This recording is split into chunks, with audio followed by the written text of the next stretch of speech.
রাধে রাধে বন্ধুরা, অমৃত কথা বাংলা চ্যানেলের নতুন পর্বে আপনাদের সকলকে স্বাগত জানাচ্ছি। জামাই ষষ্ঠী 2026 সালে কত তারিখে পালিত হতে চলেছে ষষ্ঠী তিথি, কখন লাগবে কখন ছাড়বে, জামাইকে আশীর্বাদ করার শুভ সময় কতক্ষণ থাকছে, সবটাই জানবো এই ভিডিওর মাধ্যমে। ভিডিওতে যাবার আগে অমৃত কথা বাংলা চ্যানেলটিকে অতি অবশ্যই সাবস্ক্রাইব করুন, লাইক করুন, কমেন্ট করুন, শেয়ার করুন, আধার্মিক নোটিফিকেশন ঘন্টাটি বাজিয়ে দিবেন।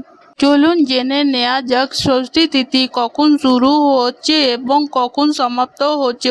19শে জুন 2026 বাংলা 6টা আষাঢ় শুক্রবার রাতের 10:18 থেকে শুরু করে আর এই ষষ্ঠী তিথি সমাপ্ত হবে 20 জুন 2026 বাংলা 5ই আষাঢ় শনিবার রাতের 8:59 মধ্যে। অর্থাৎ এই পরিস্থিতিতে উদয়ন তিথি অনুযায়ী কিন্তু 20 জুন বাংলার 5ই আষাঢ় শনিবার দিনে জামাই ষষ্ঠী বা অরণ্য ষষ্ঠী বা স্কন্দ ষষ্ঠী পালিত হবে। এবার চলুন জেনে নেওয়া যাক জামাই ষষ্ঠী ব্রত পালনের শুভ সময় কি থাকছে।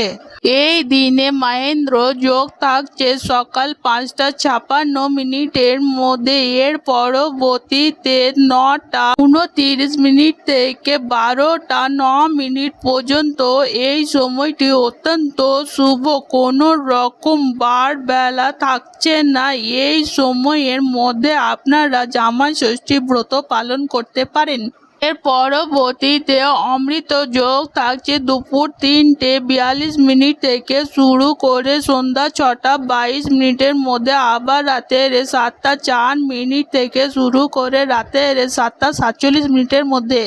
আবারও রাতের 11:21 থেকে শুরু করে রাতের 1:29 মধ্যে। এর পরবর্তীতে মধ্যরাত্রি 2:55 থেকে শুরু করে শেষ রাতের 4:55 মধ্যে। আজকের পর্ব এখানেই সমাপ্ত হলো। অমৃত কথা বাংলা চ্যানেলের সঙ্গে থাকার জন্য আপনাদের অনেক অনেক ধন্যবাদ। রাধে রাধে।